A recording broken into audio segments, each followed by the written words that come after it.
Good evening, everyone. Thank you for coming to our Irish program tonight. I have known of Erin for a while in the mystery world, but I did not know that she had a theater beginning.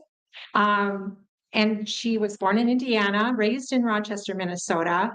She went to the University of Minnesota. Then she went to St. Olaf, and then she went back to University of Minnesota to get her master's degree, her bachelor's and master's. Um, she returned from a trip to Ireland when he asked her on stage to sing, and that's how these two met, I believe.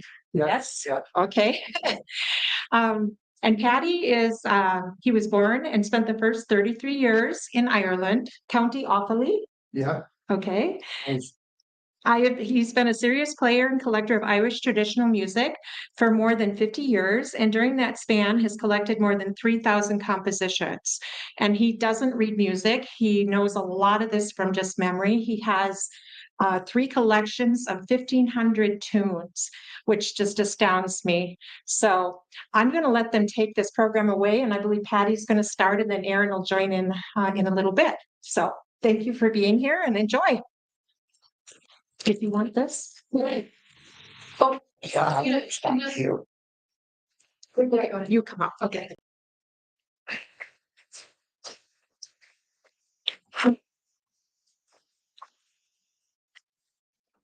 Well, first of all, thanks everybody here coming along, and I hope you have a good time here.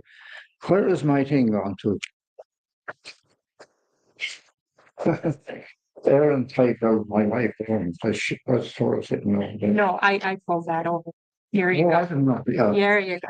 So this is a portion of the book, the road to Castlebarnagh, that I wrote. I think it was about 10 years ago when I decided to try my luck with a bit of writing. You know, I didn't know anything about it.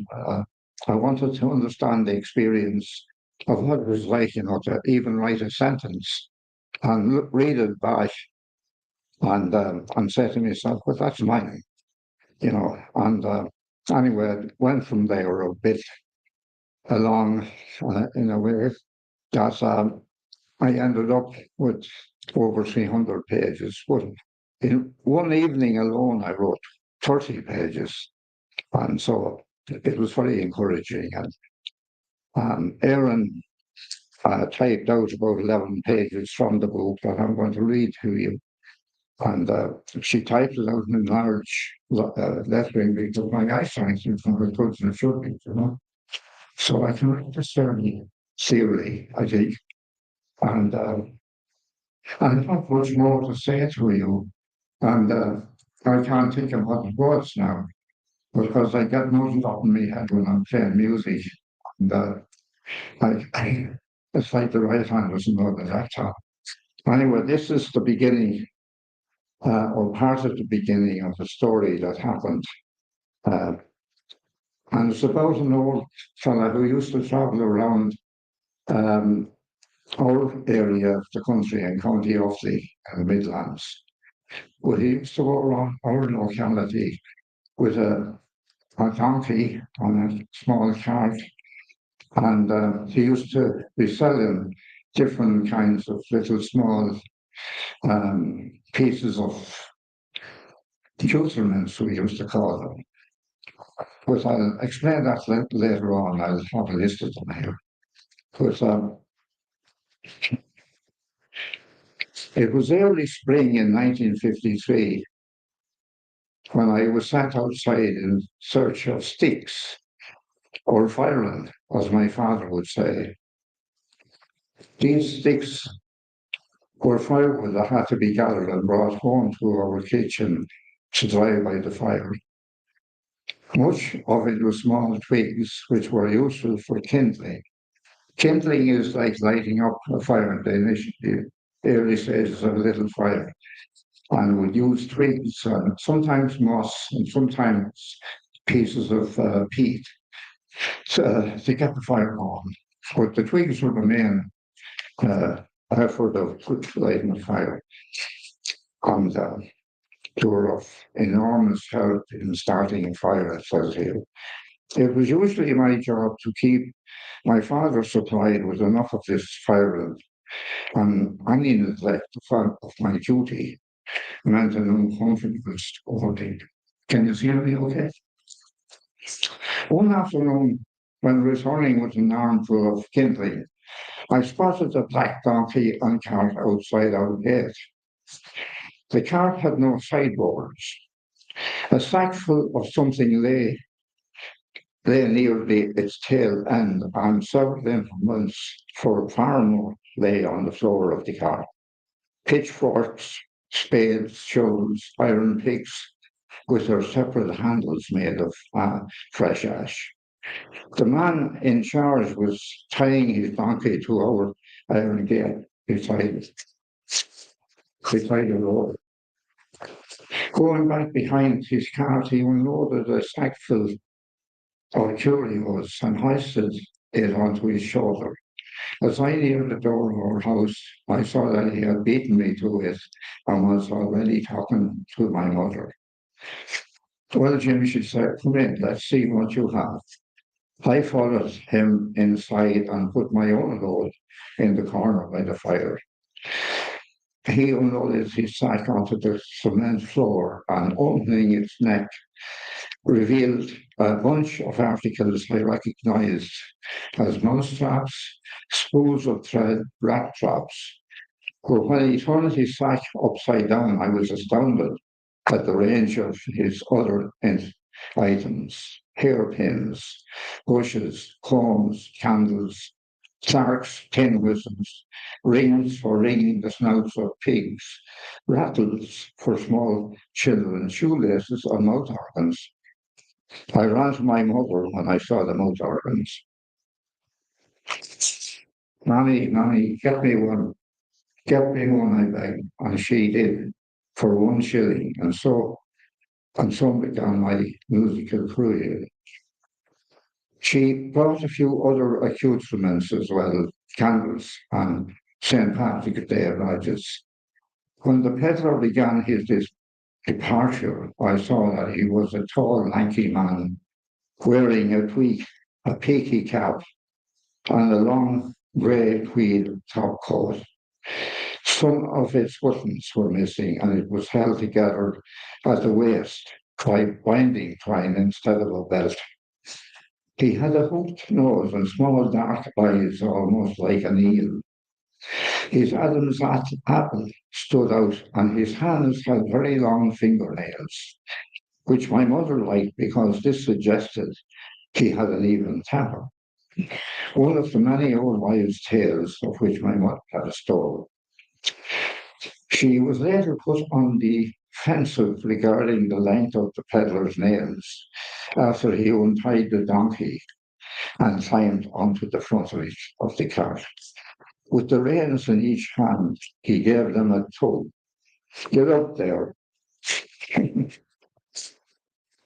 Get up there, Bosco, he shouted at the donkey.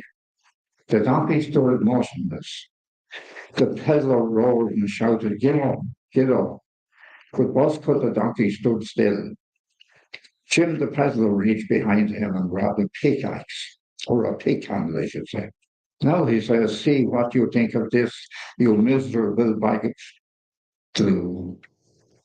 He began beating the donkey's rump and was beginning to sweat himself into a frenzy when my mother came running up to the gate. Stop, stop, she said. She yelled, Tim, or Jim, I'm surprised at you. This is cruelty, stop it.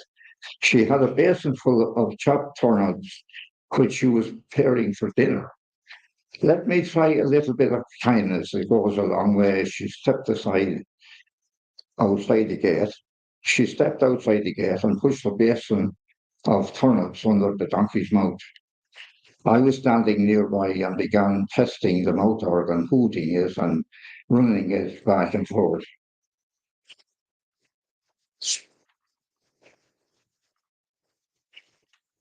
Sorry, it was this. Running it back and forth against my nose.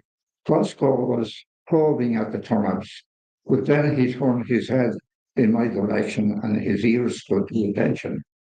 In 2 seconds, he plunged forward and jerking the cart up the small hill, he started to run. The peddler's cap tumbled from his head when he was suddenly pulled forward. I was still puffing at my mouth organ, a 10-year-old boy who didn't know that his music had frightened a dumb animal out of his wits. I continued to blow into my instrument and walking up onto the roadside. I was just in time to see the donkey and cart disappear around the turn in the road. That was the last time I saw them. It was a story that was told over and over in front of many a heart in our locality. The following winter, we hosted a house dance and invited 2 accordion players and a fiddler to provide some music.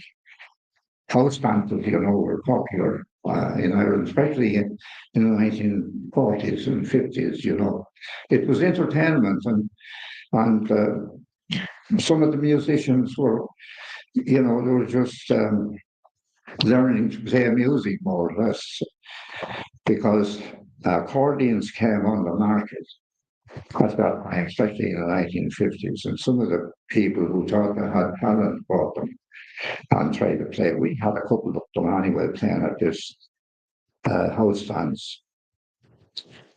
There were 40, what did I see? There were 14 people, not counting my parents, and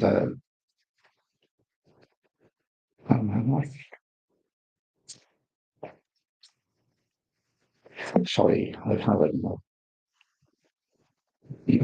Yeah, we had 2 accordion players and a fiddler who provide some music. My father said he would beat his tambourine. It was on a Sunday night and we turned up in our pile bath and added a couple of candles to give extra light to the kitchen. Sandwiches were, excuse me, sandwiches were made with sardines and ham. Armfuls of turf were stuffed like peas. Armfuls of peas were stuffed into a bin, and an extra kettle was brought along by one of my aunts. A tall, dark man with a brown hat played a whole black dot accordion. His name was Paddy McGrath, and he was noted as a good player. A second accordion, a red-coloured C-sharp D soprano, was played by Mick Hayes. The fiddler was a friend of our family, a very generous, very shy man known to us children as Dinny. His last name was Doyle, and his place of abode was a half-mile north of our house beside the banks of the Grand Canal. I never heard him play the fiddle by himself and didn't know until that evening he had one. The three of them began playing together at about 8 o'clock. I was sitting in my chosen spot in the corner by the fire. It was a good vantage point and I felt awfully happy and as I waited for the proceedings to develop. My sister Moira was sitting near me and I could see her eyes open wider as the music was played. We had never heard musicians playing together like this, and we were convinced afterwards that it was better than the wireless, that's the radio, of course. There were 14 people, not counting my parents, and the 3 musicians, and the music we played was played. 4 couples began waltzing around the floor. My sister and I were watching our aunts and their men laughing and joking. Myra and I thought they looked funny on the account of not seeing them dance before. Soon other people took to the floor, and in a short time the kitchen was crowded with people. Later on in the evening, tea and sandwiches were provided. This gave the musicians a break, but it didn't last very long. Soon they began again with another waltz, and 5 couples took to the floor while others were calling for a half set. Our kitchen was a small space and could only accommodate 5 or 6 couples at a time.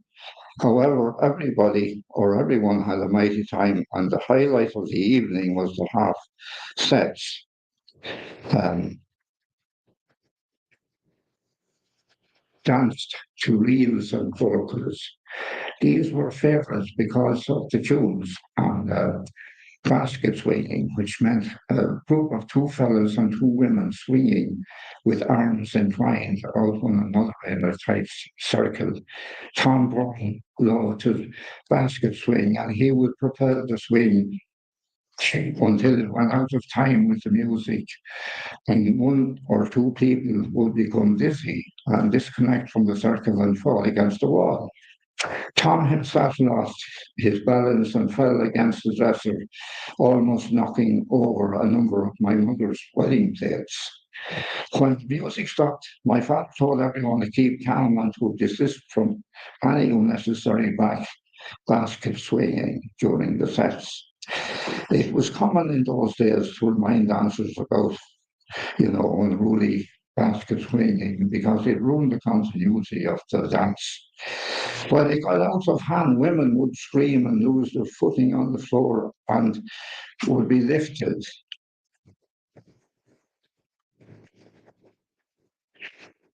and left hanging out of the bunch as they swung around and around. It reminded me of the swinging chairs at a visiting carnival, which also produced high-pitched screams from young ladies. During a break, a few bottles of porter were produced from somewhere. The musicians were the ones to get the first round, and they energized them greatly.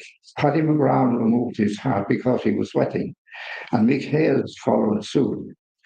When Paddy reached over and gave me his hat, it made me feel important, and as a kindly gesture, I held it close to the fire to dry.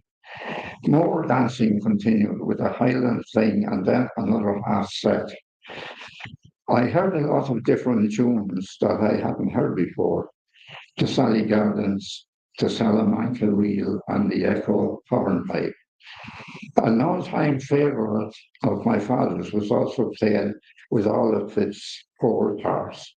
It was a jig he drummed into my head years afterwards. The name of the lark The name of the lark in the morning made me cringe for at least 20 years until I eventually realized that the tune was a nice piece of music, very well composed. Our house dance lasted until midnight when everyone began to leave and face the cold night on their bicycles. My sister and I had been escorted to bed an hour or so beforehand. I remember my mother tucking us in and reminding us to go to sleep. Meanwhile, the music carried on, and we could easily hear it through the wall between us and the kitchen. It was long after midnight when we finally fell asleep. Thank you. If there's any questions or any words that you would like to know about, you know what basket swinging is. There's 4 people together and they're entwined together and they go round and round in time with the music in the same rhythm as the tune. And to do that. Demonstration here afterwards if people want to. What? But we could do a demonstration after. Not me, no. I have no question. Yes. It is by the thatched roof. Was that really hard to maintain? Which? The thatched roofs on the cottages? The thatched roofs. Is it Oh, hard? yeah. I worked with my father when he re-roofed the thatch. He removed most of the old rotten straw, and he'd pack it up, with regular straw before applying the open straw upon the outside of all the roof. And these thatched houses, well, the straw and the way they were slanted and the way they were like to be combed down almost like a comb on a person's head to have a rake and I pull it down and to make the straw very sleek and very amiable to the weather. In other words, if it rained, it would slide down onto the ground. I think like some of these roofs or straw roofs would last 20 to 30 years. So, it's not like a thing of having to redo it every month or something. No. So, anyone else? Yes. Curious about all the pictures you had because that's, feels like a long time ago Yeah. and they're also very candid pictures, like someone was lurking to take a picture. You know what I mean? It seems unusual that you would have had someone photographing some of those ordinary. Yeah, I saved up the photographs. I don't know why, but I kept more. In fact, And some are not your family or the house dancers you had, or things that we could find online, yeah. yeah. So I tell you, I'll let Erin take over here now. This is Erin, my wife, and she's much better at this than I.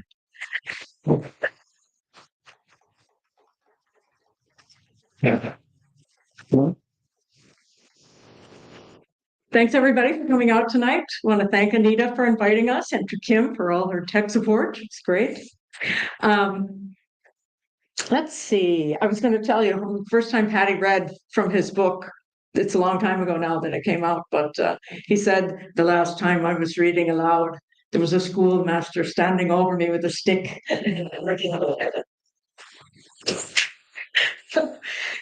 So I'll tell you a little bit about the Book of Killowen.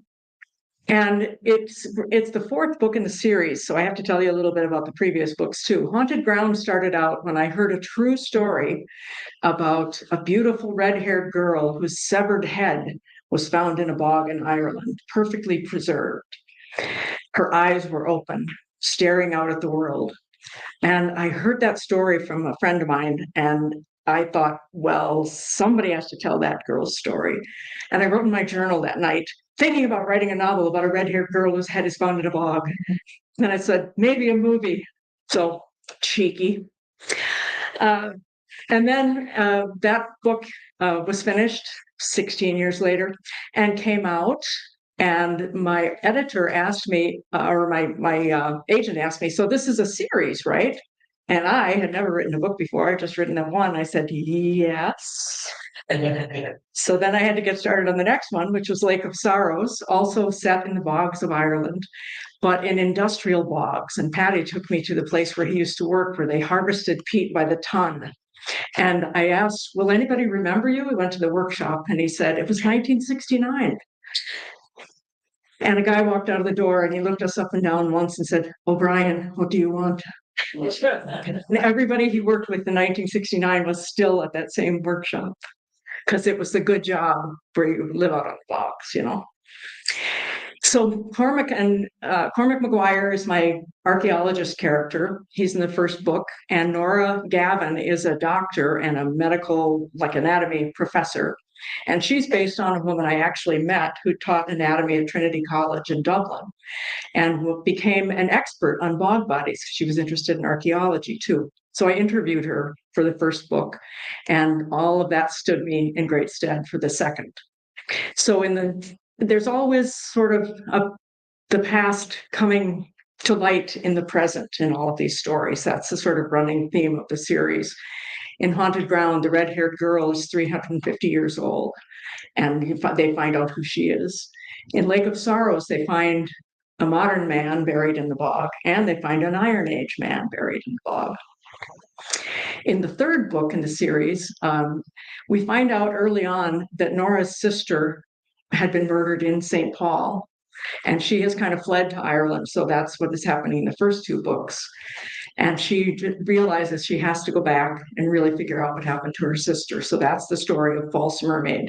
And you also get the story of what Cormac has been doing in her absence and their communication during that time. But all of these stories are inspired by real things.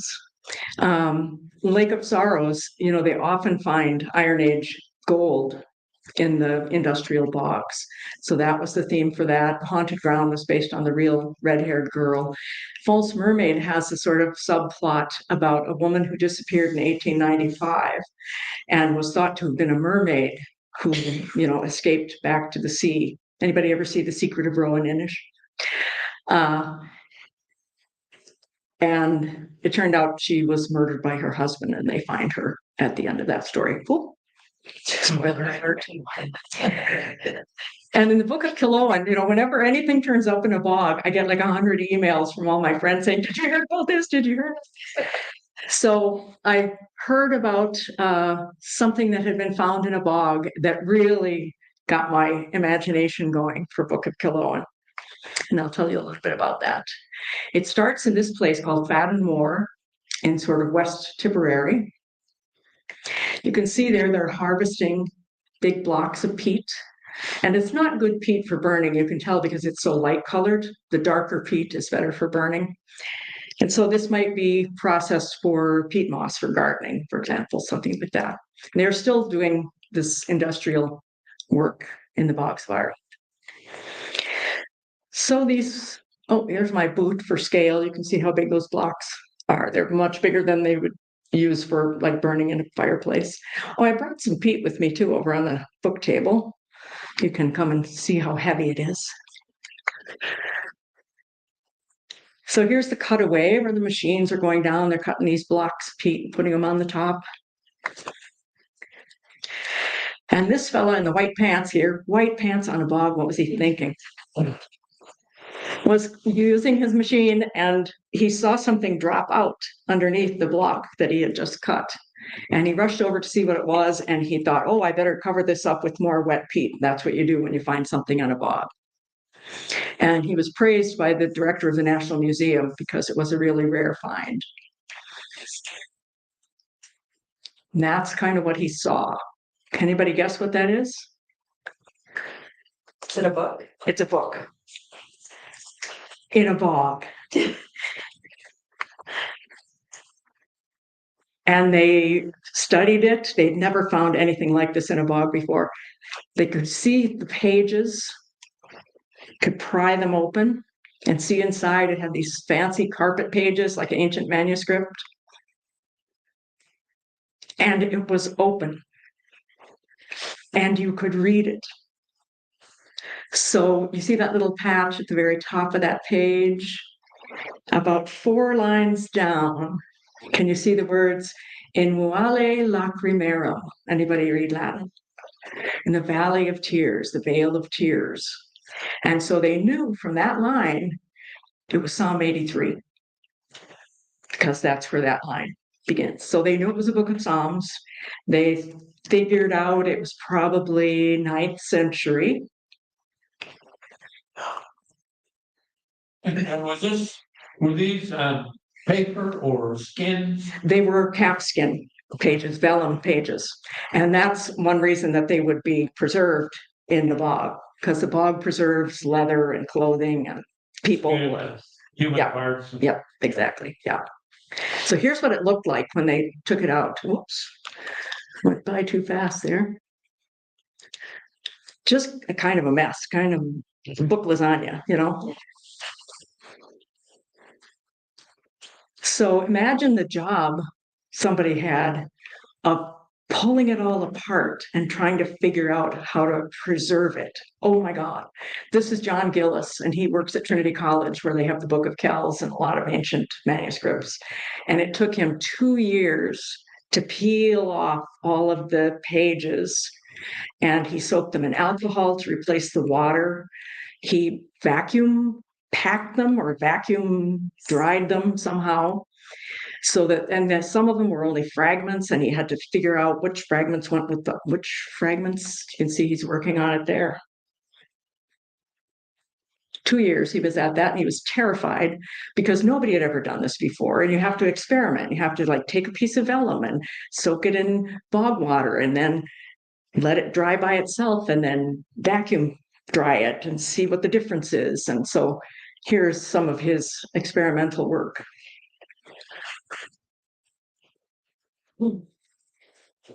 Some of the writing is, big letters and capitals that you associate with ancient manuscripts like the Book of Kells. Some beautiful decorative things, and most of the page is gone, so it's just heartbreaking.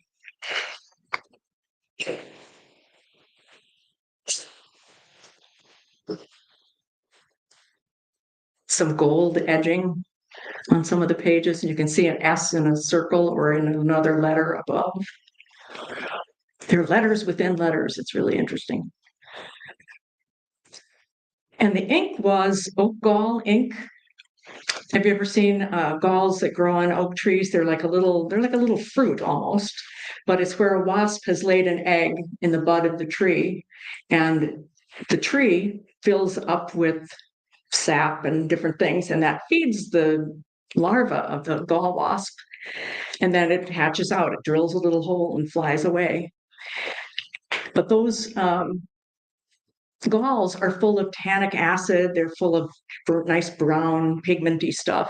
So the monks in the ancient days, and starting the 4th century, started to mix them with wine and gum arabic and vitriol, which is iron sulfate, and they made this iron gall ink.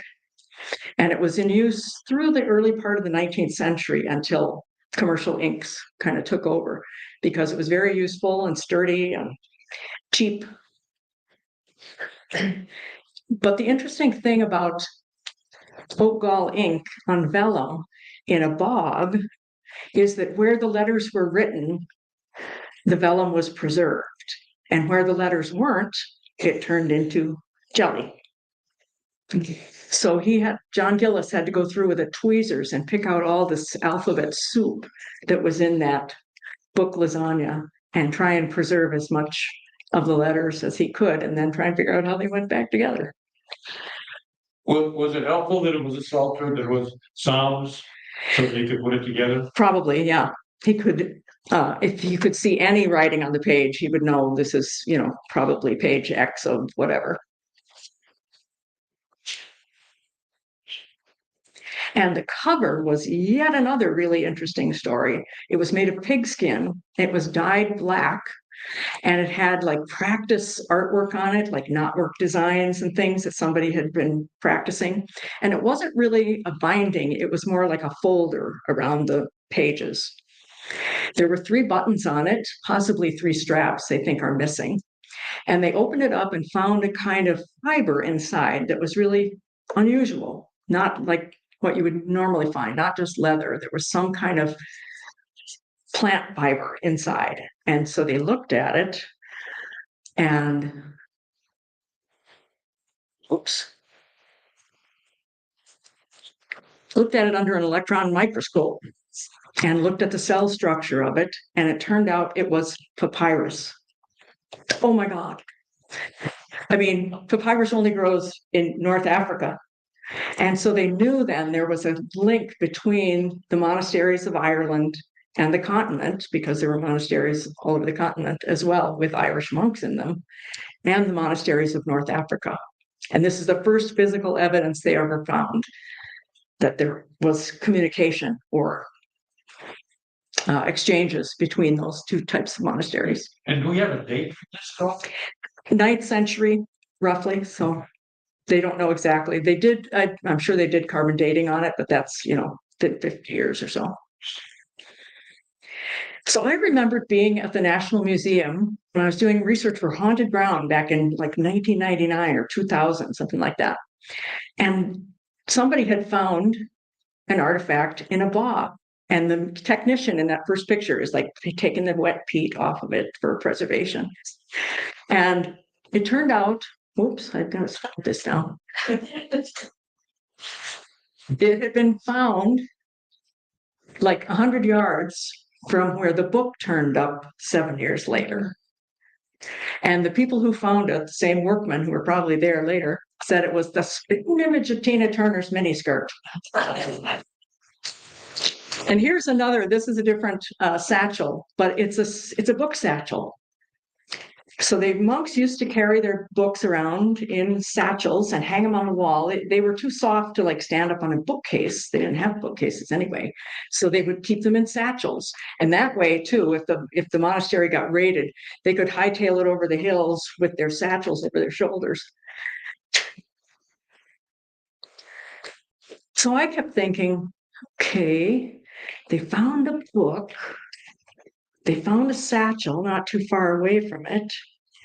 Where's the guy who was carrying the book in the satchel? They haven't found him yet in Faddenmore Bog, but I'm a fiction writer. So I put him in there. And I put his wax tablet. This is a wax tablet that also contains scribblings from the Psalms. The monks used to write out the Psalms as their writing practice and prayer for everyday use. And that wax tablet is from about the same time too. And so I thought, like, what about bookmaking? I dove into it and found out everything I could find out about vellum and ink making and bindings of books. They have a great exhibit at the Book of Kells. Here's an oak gall and a cross section of it, where you can see where the little larva was. Recipes for books and ink making. If I couldn't stop doing research, I would never write a book, but it's just so interesting. Just the stuff that they used. I mean, lapis lazuli from Afghanistan was used for blue pigment in the monks' manuscripts. My God. All these kinds of things they would grind up and mix with sticky stuff so that it would go on the page. And there are fascinating, still existing manuscripts in Ireland that were kept by certain families and protected all these years.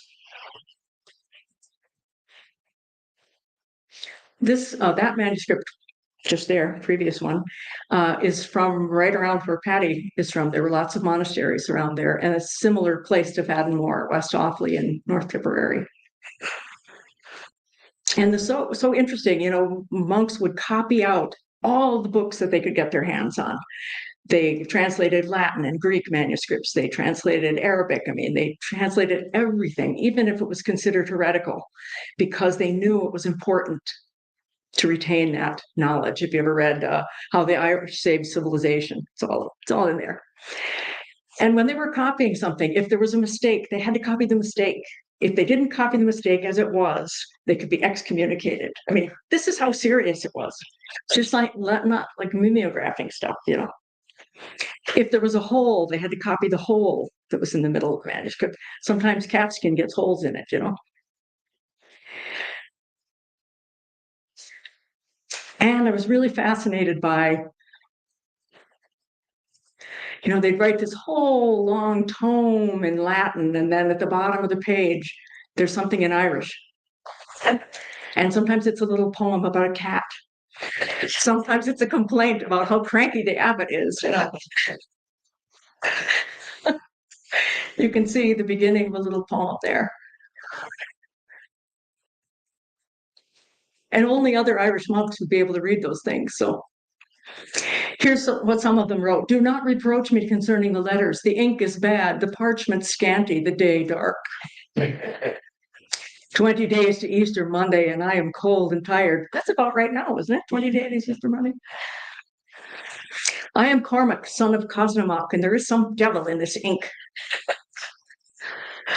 Thin ink, bad vellum, difficult text. This vellum is hairy.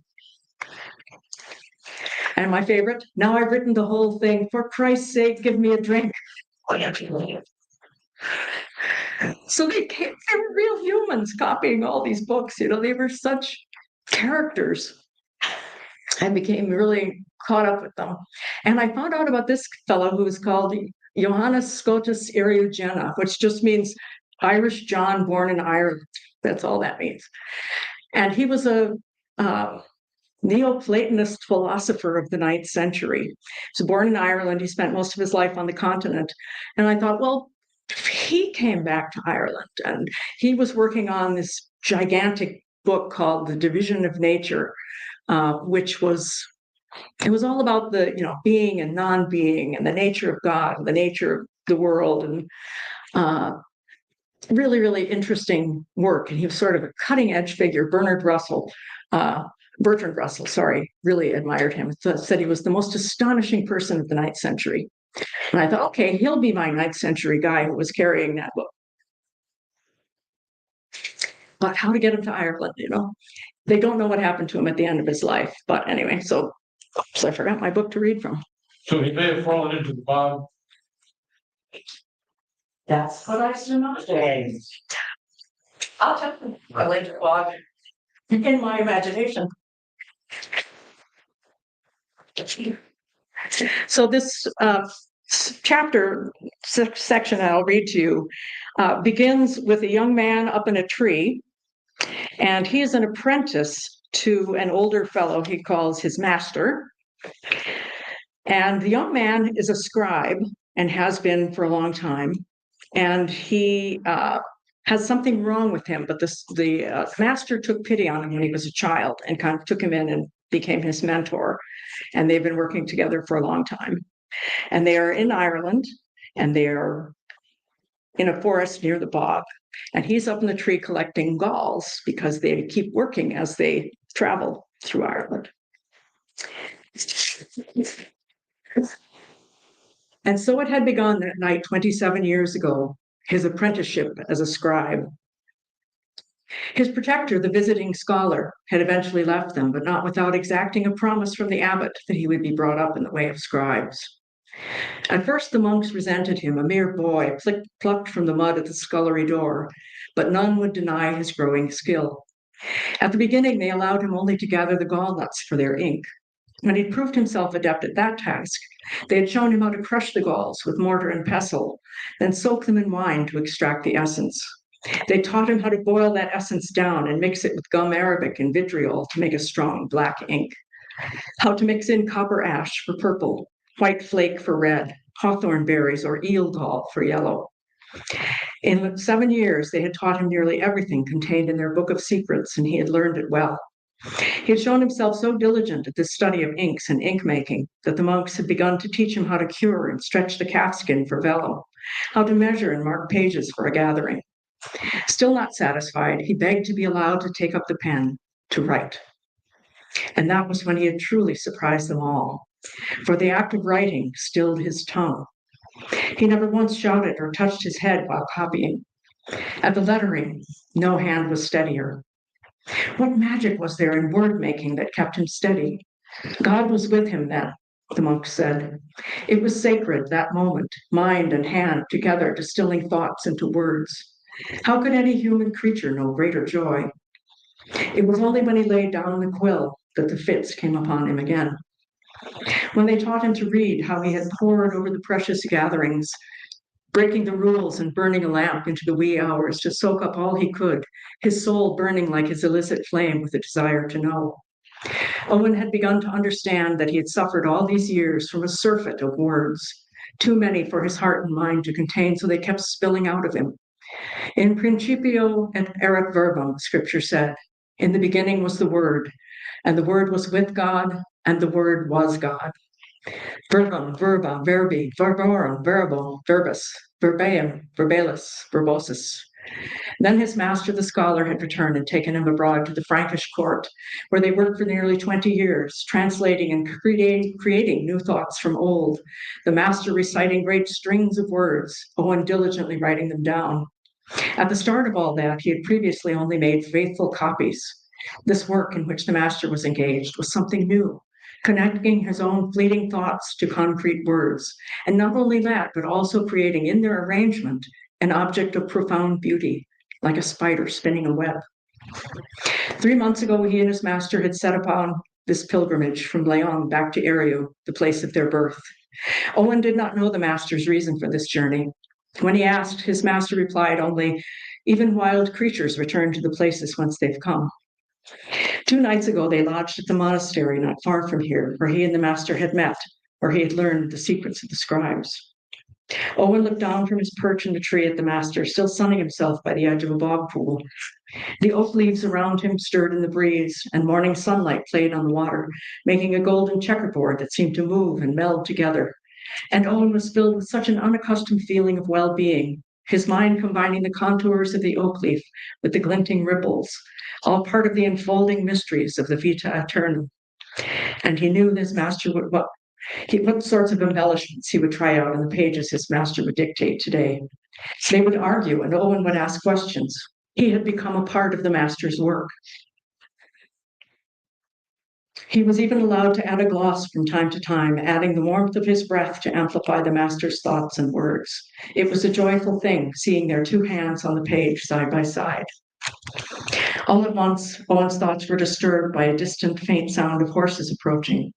A jagged panic shot through him. From childhood, his first impulse, the prospect of meeting unfriendly stares, had always been to hide. And so he climbed higher in the tree, hoping to conceal himself amid its leathery green leaves. As he slipped from sight, a pair of horsemen came charging through the wood, pausing directly below the tree where he was concealed. The forest floor muffled any hoofbeats. All Owen could hear was the squeaking of leather saddles, the rasp of labored breathing. "There he is," the first horseman said to his mate, pointing through the trees at the master. "I confess it's beyond me why anyone should be frightened of such a weak old man." The second rider only grunted. They were so close below Owen he could smell the rank odor of their bodies. There was an edge in the speaker's voice that said these two were fighting men. They seemed to know his master. What were they after? Owen felt a sudden whirlwind of words in his throat, trying to force their way out, and his first instinct, as always, was to keep them from escaping. He stuffed his fist into his mouth and bit down hard, pain erasing for a brief moment the overpowering need to speak. The first horseman spurred his mount out of the wood and down to the bog's edge, his silent second following. The master turned to them, offering the traditional greeting, "God be with you." In answer, he received a clout across the face that bloodied his lip and robbed him of breath. He staggered slightly, but did not cry out. Hidden in the oak, Owen felt the air around him crackle with danger. He must do something, help the master, but how? "Are you called John?" the first horseman demanded. "Oops, I'm gonna move this forward. I forgot about that bit there."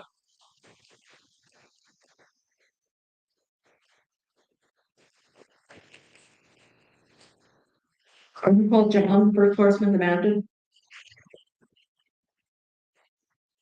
"After the Baptist," the master replied mildly, "the very same." The first horseman gestured to the leather satchel at the master's feet and exchanged a glance with his mate. "Where's your servant?" "I wish I knew," the master replied. "He disappeared last night, took our store of food. I'm left here with nothing to eat but my own words." He gestured to the satchel on the ground. Owen nearly cried out. He had taken nothing. What was the master lying? He felt a slowly rising horror as the horsemen dismounted, and each drew a knife from his belt. The pair of them fell upon the old man, thrusting their blades with an upward motion, again and again and again. Over the assassin's shoulders, the master raised his eyes to the tree where Owen crouched, hidden among the leaves. "The beginning and the end," the old man wheezed. "Alpha and Omega." At last the two horsemen stepped back and let the master's lifeless body topple to the ground. Owen could hardly breathe, but he felt the uncontrollable sounds begin to rise within him once more. He bit down on his fist again, this time tasting salty blood. "Shield me, cover me," he prayed to the tall oak, to each of his branches and leaves. "Hide me from the conspiracy of the wicked, from the noisy crowd of evildoers." Suddenly, a third horseman burst through the woods, pulling his beast up short and dismounting beside his fellows. "So you found him, good." He spat on the master's body. "How goes it for you, heretic? No king to protect you now."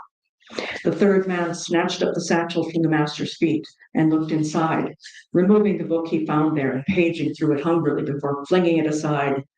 "Bloody fools," he shouted. "Amadons! You should have checked the book before you killed him. It's not the one we're after, it's only a bloody psalter."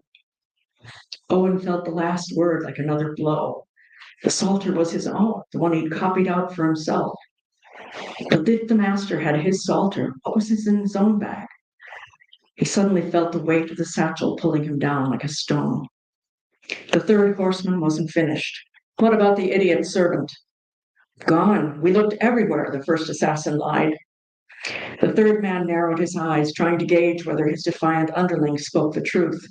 Well, see that you find him. Shouldn't be too difficult. They say he howls like a banshee. He swung his leg over his horse again. Now get rid of the body. See if you can manage to get that right. Owen could only watch as the two men dragged his master out onto the bog. They pushed the body into a dark pool, waiting until it was swallowed up without a sound. Almost as an afterthought, the second horseman reached for the psalter and satchel and flung them into the pool as well. Still hidden in the tree, Owen covered his mouth and wept silently, watching as the open book seemed to float for a few seconds, like a pale pair of wings, and then submerged. As the assassins remounted their horses and began to ride away, Owen felt a noise building up inside him, and this time there was nothing he could do to stop it. "Caw-caw-caw-caw," he shouted. The noise being sufficiently inhuman to their ears, the horsemen never even turned around, but kept riding eastward in the direction from which they'd come. Perhaps they mistook him for a bird, nothing more than a corncrake clattering for its mate. Owen waited in the oak tree for what seemed like hours, starting at every noise, listening to the sound of horses, but the assassins did not return. Finally, he uncoiled himself, stiff from clinging to the sturdy branch, and crept down from the tree. He knelt at the pool's marshy verge and hung his head in shame. His master was gone, sunk forever into the soft and treacherous bog. Owen tried in vain to remember the office for the dead, but each time he tried to sing, he found he could not bring forth any sound but weeping. At last he reached for the satchel that hung by his side and opened its flap, drawing out the simple leather-bound volume. The master had surely switched Owen's humble psalter for his own codex, but why?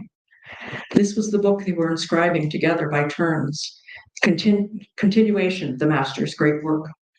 Owen remembered the assassin's voice. "No king to protect you now."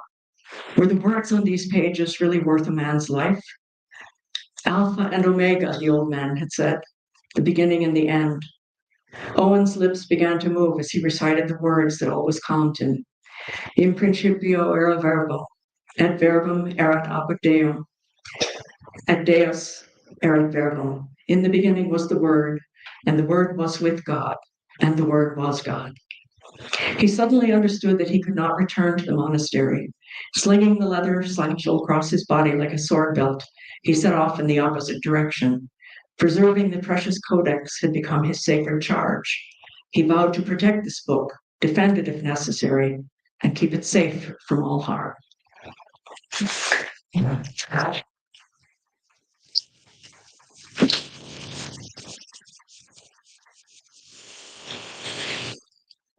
I did mention that there were families who were charged with protecting certain books in Ireland, and that really has happened. I mean, they found them all through the ages of the penal laws where you couldn't, it was outlawed, you couldn't be Catholic. They would protect these ancient monastic books, and they were sometimes, hidden in people's houses, and they were held in these sometimes book shrines. And I thought that people might be interested in the book shrine itself as an ancient, priceless artifact as well. So that sort of worked into the story. And so I imagined this happening, and then a car turning up in the bog, and it had in it both a modern person from like a few months ago and a man from the 9th century. And all my writers group were like, "How did the man from the 9th century get in the trunk of a car?" And I said, "I don't know. I have to write the book and find out." That's how it works. I investigate along with my people, and I don't know anything that they don't know. But I became really fascinated by the coded language that was in the ancient manuscripts, the carpet pages that would have maybe one letter on them or one word. And you had to really study that page for hours and hours before you could even see that it was language rather than just a design. The monks did this because it was, it was like a mandala kind of in Eastern religions, something that you study and meditate upon, and then enlightenment comes to you. And I was really fascinated by that idea, and the idea that all of these books were written in languages that nobody could read. Most people didn't read at all. Many were in Latin. Most people didn't read Latin. And how all of that sort of lived in Irish culture right up into the modern day. There were, used to be farmers and fishermen in Ireland who could recite all kinds of stuff in Latin and Greek because they had learned it from their schoolmasters who were teaching in the hedgerows when they were forbidden to teach in schoolrooms by the British when they were under occupation. All kinds of really interesting things like that. So I brought all of that into the story, and I have the story taking place on an organic farm that's also like an artist's colony, because my friend Dermot runs an organic farm, and he has creative people come and stay with him for cheap because they can go and hear music and do all kinds of cultural stuff. And so I have a calligrapher and staff and somebody who does stone carving and cheesemakers and beekeepers and all of these things that the monks would have been doing in the monasteries there 1,000 years ago. So that's really my thing, is that the past is never dead. The past isn't even really past. And all of the stories in my series kind of reflect that.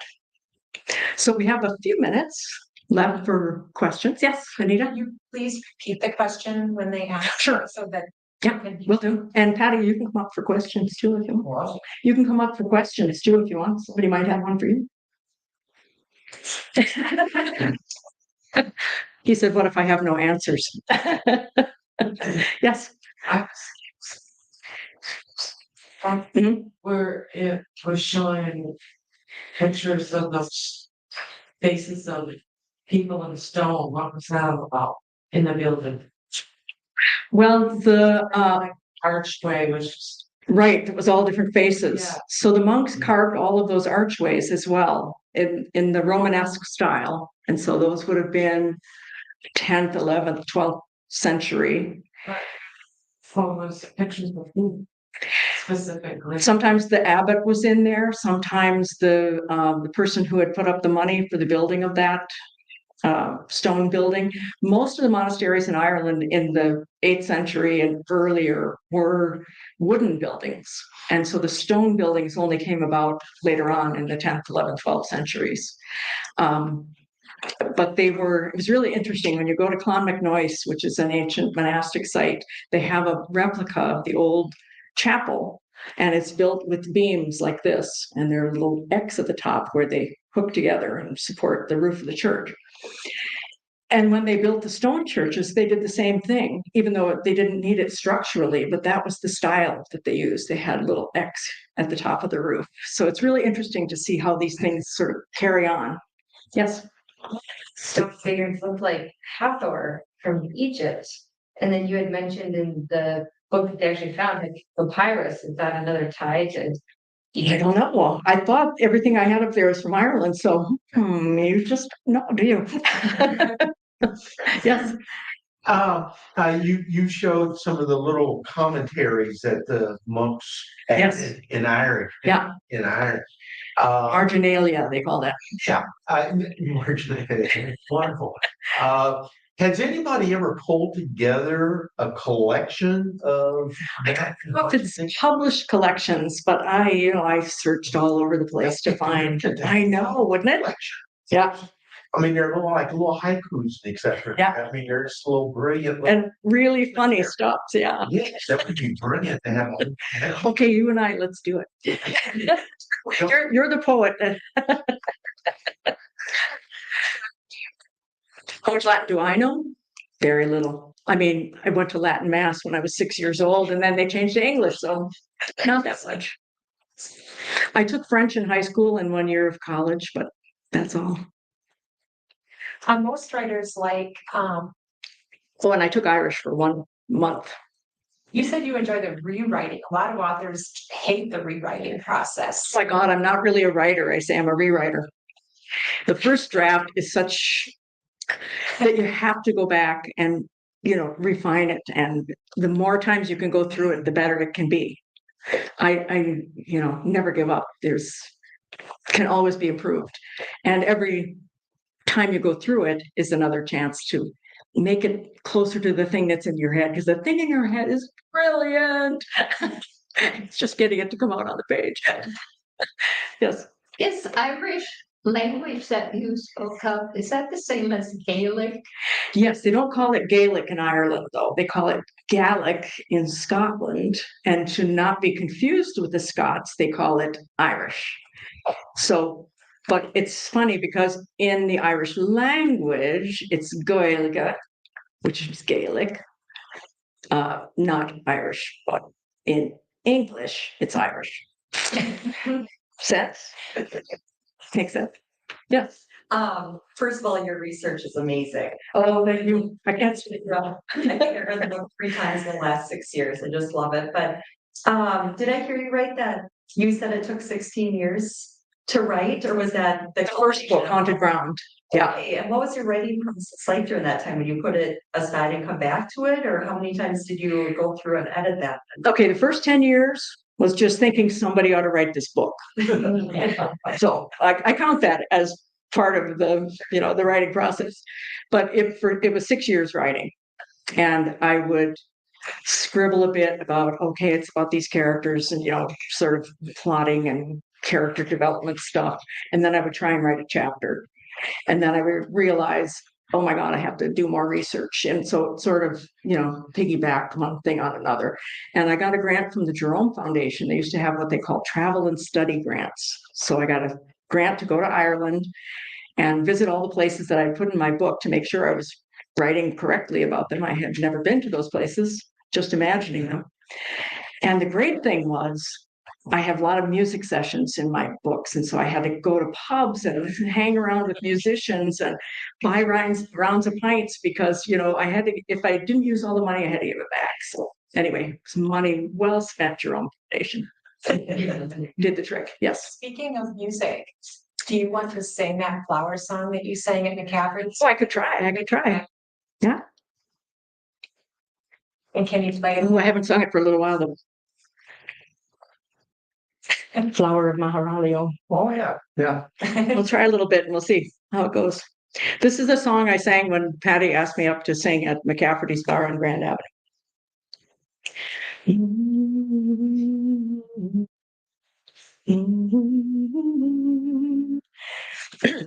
One pleasant summer's morning, when the birds were all singing, oh, nature was adorning, and the flowers were all springing, oh, I met my girl near Banbridge Town, my charming blue-eyed Sally, oh.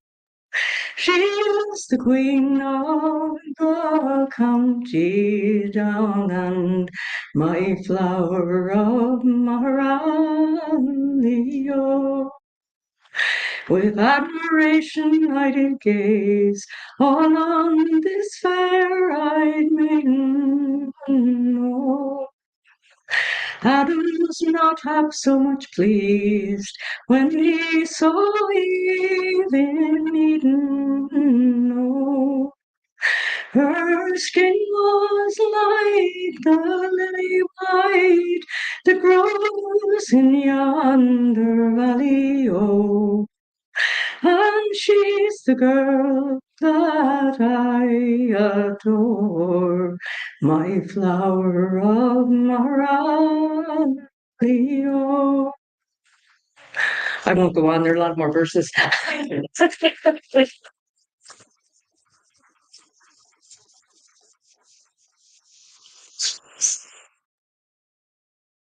For me or for Patty? He has answers, I bet. No. Well, yes. Is that the only instrument that you play? It's the accordion? Is that the only instrument you play? Is the accordion? Yeah, right now, yeah. He toodles around on the tin whistle, but I usually. And there was one lady who he tried to get a cheaper car rental rate off the lady at National Car Rental by singing her a song because she loved his accent, so he thought she'd give him a discount, but she didn't. Yes. You had mentioned, Patty, that when you were a young child, the peddler came and a mouth organ or something. What is that? It's a harmonic. Oh. I thought a note jar. She's asking what the mouth organ was that the peddler brought. It's a harmonica. You know what listening is? Listening. I've heard the term. Listing. It's like they don't, they don't. Yeah, people used to do a lot of that at house dances years ago. It's usually this kind of listening was done by people who in normal times, I suppose, would be musicians. But the country was so poor, these people that might be musicians, all they could do was live. But people dance to this song that we make, and usually there'd be 3 or 4, maybe even a dozen people standing together living, and the rest would be out there dancing. But I had a name for it, living, you know, they call it gob music. Or mouth music. Yeah, gob. Your gob is your mouth in Irish. Yeah. When you hear the word gobsmacked, that comes originally, well, gob is from Irish, so smacked is maybe in English, I don't know. Any other questions? Thank you. Just want to thank you all for coming out. This is nice to see so many people come out. I know people are so busy. But I wanted to also thank you for coming. I could listen to you all day long, but I have to go. And we could natter on all day long. They are selling some of their books if you're interested. And I also wanted to mention our next event coming up on Tuesday, March 21st. I'm sorry, Thursday, which is only 2 days away. Amy Butcher, she's the author of Mother Trucker, and it's called The True Story of a Vegan Female Trucker, and that's at 6:30. So thank you online for watching, and have a good night. Thank you.